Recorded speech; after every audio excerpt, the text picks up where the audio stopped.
Hello dear students.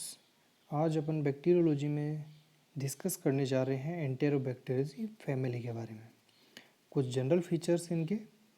सबसे पहली चीज़ जो है ये इंटेस्टाइनल फ्लोराज होते हैं, इंटेस्टाइन में ग्रोथ करने वाले ऑर्गेनिज्म हैं।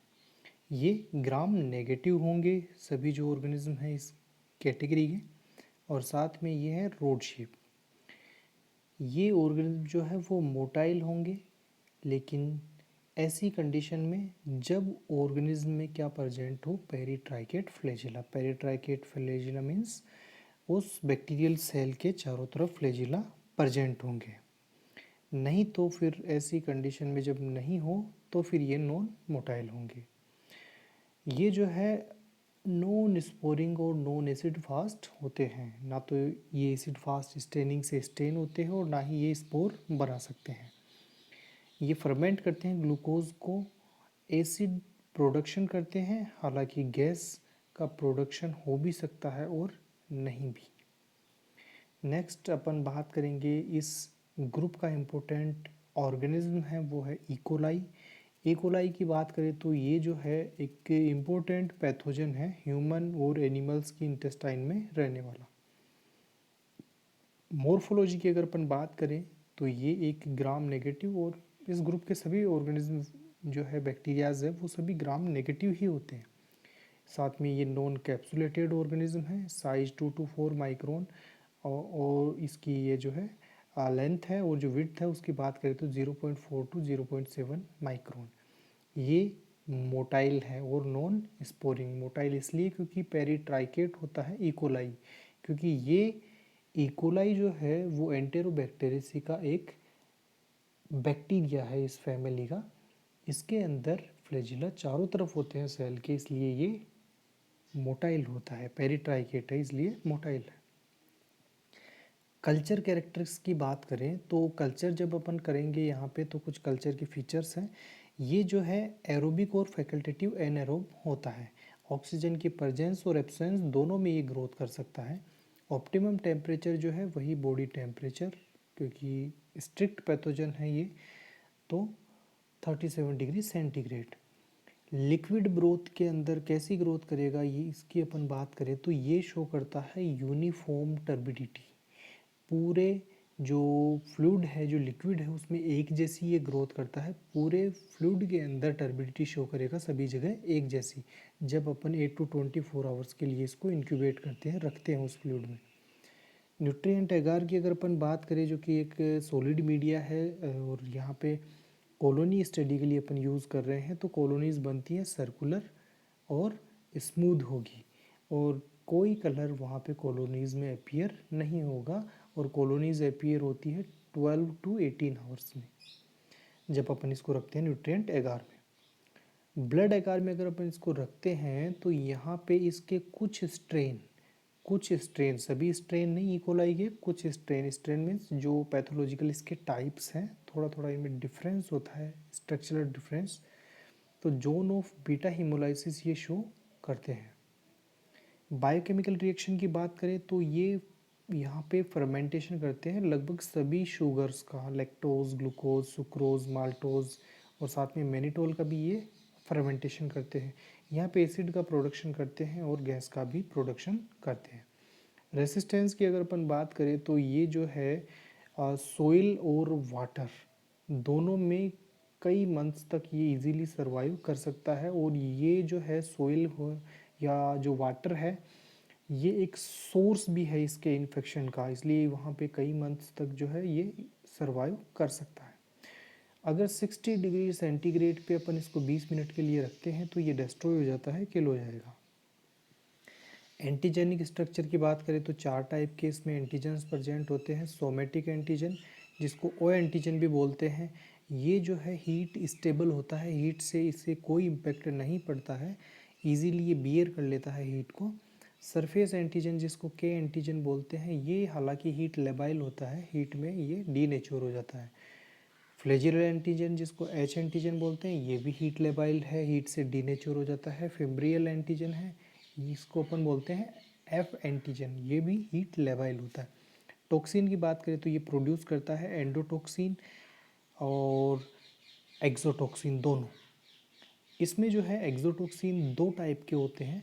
फर्स्ट जो एंटेरोटॉक्सिन है, जो इंटेस्टाइन में ये रिलीज़ करता है, ये हीट लेबाइल होता है और इसकी वजह से क्या होता है, जो फ्लूइड और इलेक्ट्रोलाइट है वो इंटेस्टाइन की ल्यूमन में आ जाते हैं। वहाँ की जो इंटेस्टाइनल लाइनिंग है उसमें से निकल के फ्लूइड और इलेक्ट्रोलाइट जो है वो इस टॉक्सिन के कारण उसके ल्यूमन में आ जाता है और ल्यूमन में जो है ये एक्सक्रीट हो जाएगा थ्रू द फीसेस, और जिसके कारण जो है उस फ्लूइड और इलेक्ट्रोलाइट के इकट्ठा होने के कारण ही इसमें जो है सीवियर डायरिया भी देखने को मिलता है।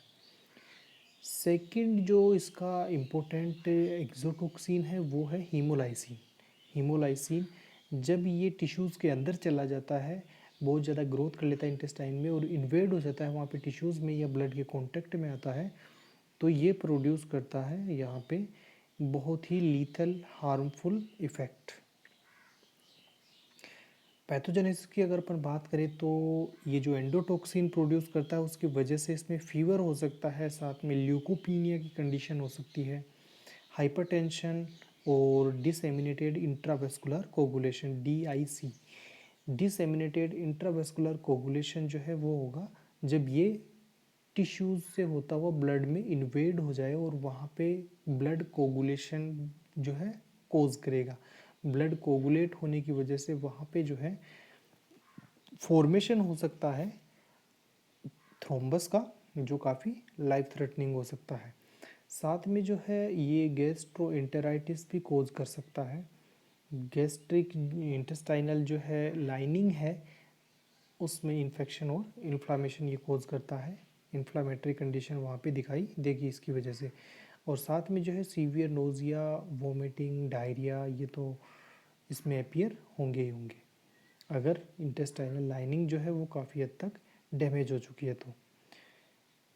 It can cause urinary tract infection. ये यूरिनरी ट्रैक्ट इन्फेक्शन भी कोज करता है। हालांकि ये एक इंटेस्टाइनल फ्लोरा है, इंटेस्टाइनल ऑर्गेनिज्म है, लेकिन ये यूरिनरी ट्रैक्ट इन्फेक्शंस भी कोज करता है और भी काफ़ी सारे इन्फेक्शन ये कोज करता है अलग अलग बॉडी पार्ट्स में।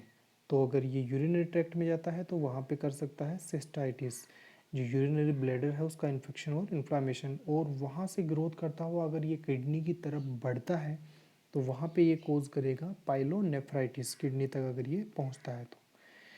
It can cause pyogenic infection. इसकी वजह से जो है पायोजेनिक इन्फेक्शन होते हैं, पस फॉर्मिंग इन्फेक्शन, जैसे कि स्किन या टिश्यूज़ के अंदर जो है करेगा यहाँ पे।